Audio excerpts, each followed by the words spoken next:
এই মূর্তি পূজা হারাম বলে তারা ভাস্কর্য আর মূর্তি গুলিয়ে ফেলে তারা আমার মুক্তিযোদ্ধার ভাস্কর্য ভেঙে ফেলেছিল, আমার ভাষা শহীদের ভাস্কর্য তারা ভেঙে ফেলেছিল, বেগম রোকেয়ার নাক ভেঙে ফেলেছিল ভাস্কর্যটার।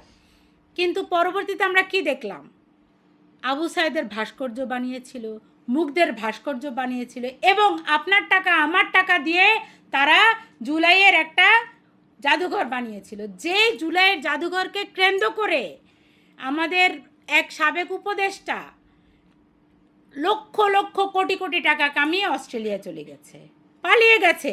তিশার স্বামী ফারুকি পালিয়ে গেছে। এই ফারুকি সাহেব এক আসবাবপত্রের 3-4টা বিল দেখিয়েছে, তিনি প্রত্যেকটা কাজের একাধিক বিল দেখিয়ে, অবৈধ বিল দেখিয়ে তিনি কোটি কোটি টাকা কামাই করেছেন। সেই জাদুঘর আজ পর্যন্ত জনগণের সামনে তারা দরজাই খুলতে পারেনি।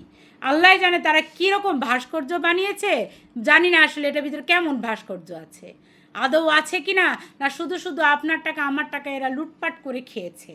আসলে আমাদের কষ্ট হয়, আমরা বলতে চাই যে দেশ হোক মানুষের জন্য, সব কিছুই মানুষের জন্য।